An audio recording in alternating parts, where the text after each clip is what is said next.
আজ বাংলাদেশ বনাম ইন্ডিয়া অর্থাৎ বাংলাদেশ বনাম ভারতের সাফ অনূর্ধ্ব-20 চ্যাম্পিয়নশিপের মধ্যে গ্রুপ বিতে বাংলাদেশ 3 পয়েন্ট এবং ইন্ডিয়া 3 পয়েন্ট নিয়ে তারা সিরিয়াল আছে। তবে পয়েন্টের দিক দিয়ে ইন্ডিয়া উপরে আছে, বাংলাদেশ 2-এ আছে। যাই হোক, আজকের ম্যাচটি আমাদের জন্য অনেক গুরুত্বপূর্ণ, শুধুমাত্র গ্রুপ চ্যাম্পিয়ন নির্বাচিত হওয়ার জন্য।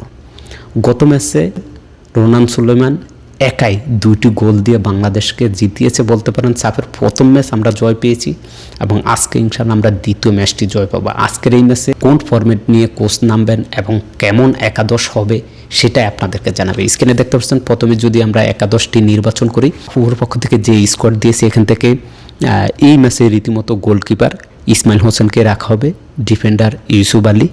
এখানে ডিফেন্ডারের মধ্যে গত ম্যাচে কিন্তু এখানে শেখ সাহেবকে নামানো হয়েছে। আমি মনে করি যে গত ম্যাচে কিন্তু ডিক্লান সুলেমানকে সুযোগ দেওয়া হয় না। এই ম্যাচে তার বিপরীতে আমি চাই এই জায়গাটায় ডিক্লান সুলেমানকে সুযোগ দেওয়া হোক।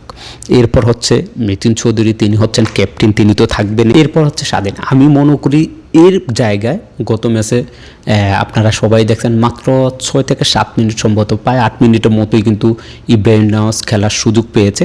আমি মনে করি রয়ের বদলে এইখানে ইব্রাহিম নওয়াজকে সুযোগ দিলে ইব্রাহিম নওয়াজ অনেক ভালো করবে। এরপরে নীতিগত যারা আছেন, যেমন কামাল মিদ্দা আছেন, তারপরে নাজমুল হুদা ফাহিম, তারপর হচ্ছে মোর্শেদ আলী, মানিক মিয়া এবং রোনান সুলেমান। এই একাদশটা যদি নিয়ে মাঠে নামে ইনশাল্লাহ আমরা ইন্ডিয়াকে হারাইতে পারবো। আজকের ম্যাচে বাংলাদেশ ইন্ডিয়াকে কয় গোল দিয়ে বা কয় শূন্য গোলে জয় পাবে বা দুই দলে কয়টি করে গোল করবে অবশ্যই কমেন্ট বক্সে আপনারা জানাবেন। তো আশা করি ইনশাল্লাহ এই ম্যাচে বাংলাদেশ জয় পাবে। খেলাধুলার সকল আপডেট পেতে চোখ রাখুন এসপ্লে।